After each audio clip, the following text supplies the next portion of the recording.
I need to tell you about the pain that doesn't knock before it walks in. It starts with a screenshot someone sends you at 2 a.m. Or you're scrolling and you see two names tagged together that make your stomach drop. Or you walk into a room and the conversation stops just a beat too long. And now you're sitting in your car in a parking lot with the engine off, going back through every conversation from the last year, looking for the moment you missed the warning signs. Because the person who just destroyed you wasn't a random enemy. They were the one who texted you first on your birthday, who sat across from you at that dinner table and prayed before the meal, who you called crying at midnight when everything fell apart. They had access to the parts of your life you guard from everyone else. And now you're replaying every smile, every hug, every "I'm praying for you," wondering how much of it was real and how much of it was them gathering intelligence. That's not regular pain. That's the kind that makes you want to burn the bridge, salt the ground, and put up a sign that says "closed permanently." Let me say out loud what you've been thinking in the dark. You've been thinking, never again. Never again will I tell someone what actually keeps me up at night. Never again will I believe someone when they say they've got my back. Never again will I trust my own instincts. Because apparently, I'm terrible at reading people. I chose this person. I opened the door. I gave them the map to where all my wounds were. And they used it like a target list. So the lie sounds reasonable. It sounds like wisdom. It goes like this. The mistake was trusting in the first place. If you never let anyone inside the walls again, no one can ever do this to you again. Build higher. Lock tighter. Keep everyone at a distance where they can't reach anything that matters. Become the kind of person who doesn't need anyone, because needing people is what gets you obliterated. And I'm telling you tonight that lie will destroy you slower and more completely than the betrayal ever could. Because a life where you trust nobody isn't safety. It's a prison cell you built with your own hands. And the person who hurt you doesn't deserve to have that kind of control over every relationship you'll ever have for the rest of your life. Now I want to hand you something, not a Band-Aid, not a quick fix. I want to show you that you're not the first person standing where you're standing. You're not the first person to get stabbed by someone who was supposed to be safe. King David wrote something in Psalm 55. And when he wrote it, he wasn't making a point. He was bleeding out on the page. Verse 12. For it was not an enemy that reproached me. Then I could have borne it. Neither was it he that hated me, that did magnify himself against me. Then I would have hid myself from him. Verse 13. But it was thou, a man mine equal, my guide and mine acquaintance. Verse 14. We took sweet counsel together, and walked unto the house of God in company. Read that again slowly. It wasn't an enemy. It was someone who walked with him into worship. Someone he called his equal. His guide. Someone he had trusted with the inside of his head. Someone who knew his schedule, his struggles, his prayers.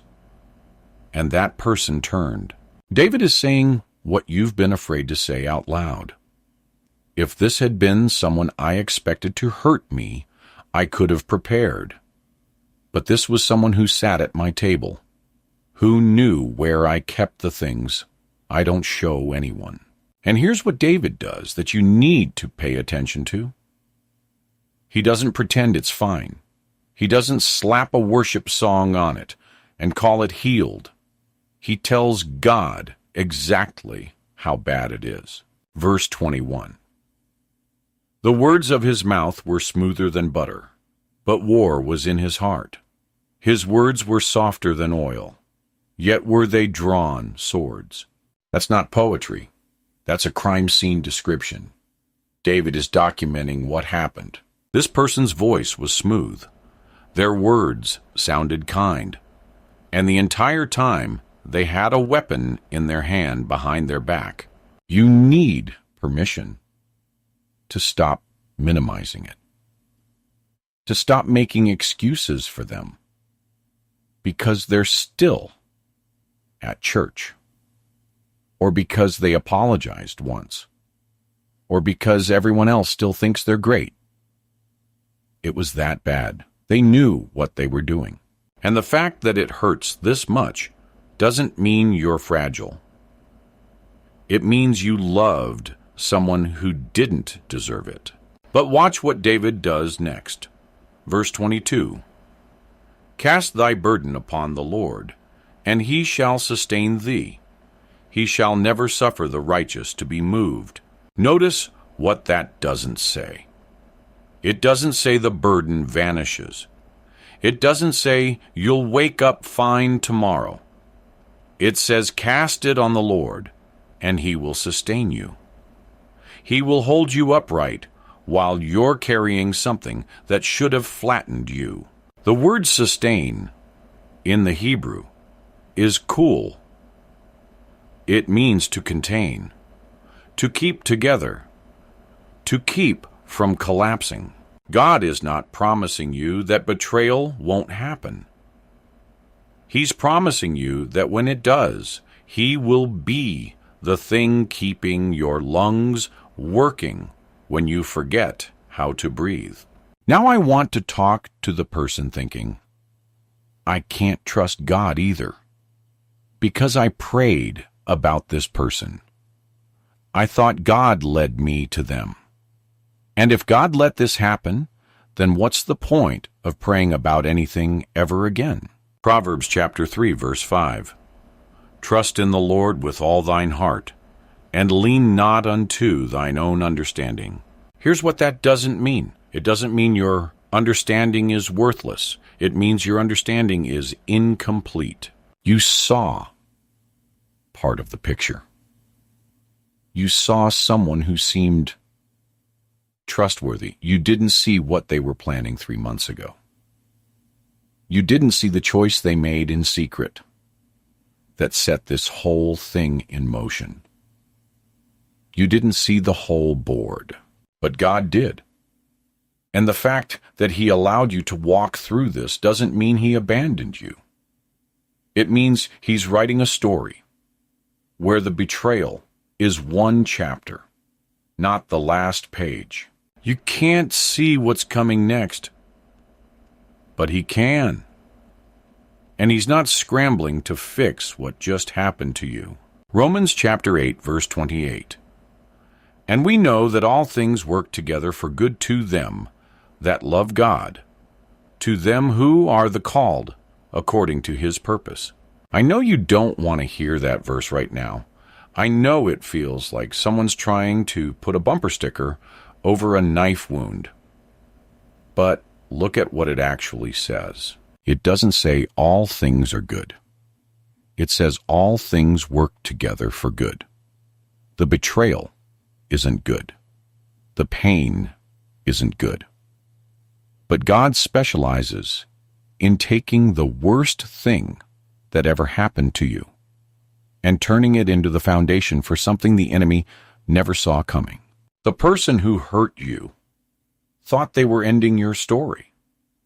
They thought they were taking you out, but they just handed God the raw material for the chapter where you come back stronger than they ever imagined. So here's what changes when you believe that. Tomorrow morning, before your feet hit the floor, you say this out loud: I will not let one person's betrayal turn me into someone I'm not. Say it again. I will not let one person's betrayal turn me into someone I'm not, because that's the real war. Not whether you heal, you will. The question is who you become on the other side.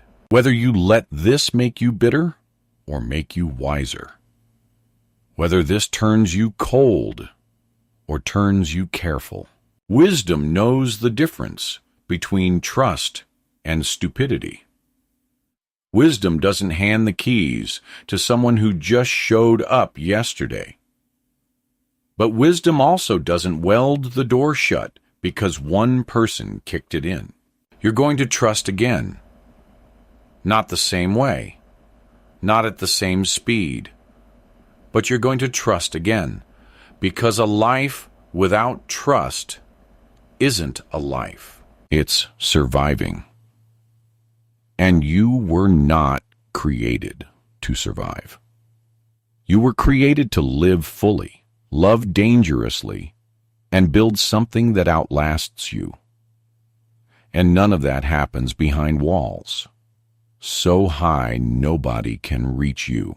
The person who hurt you doesn't get to decide whether you ever open your heart again.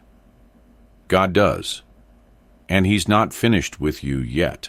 You're not defective because you trusted the wrong person. You're human. Humans trust. Humans take risks. Humans love people who don't earn it. That's not a design flaw. That's the cost of having a heart that's still capable of feeling anything. The enemy wanted this to end you.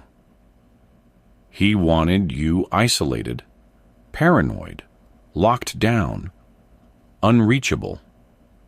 He wanted you so terrified of being hurt again that you never let anyone close enough to matter. But you're still here. You're still breathing.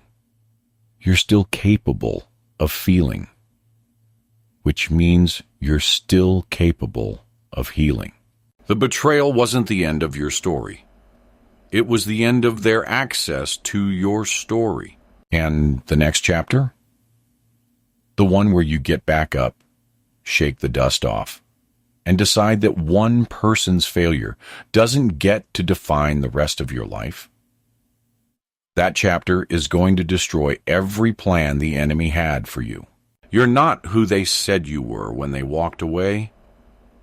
You're who God says you are, and He says you were worth dying for. He says you're seen. He says you're held. He says the weapon formed against you will not prosper. So get back up, not because it doesn't hurt, but because staying down hands them more power than they deserve. And you've got people to love, battles to win, and a future to walk into that's so much bigger than this moment. The person who hurt you isn't in your future, but your future is still waiting for you to show up.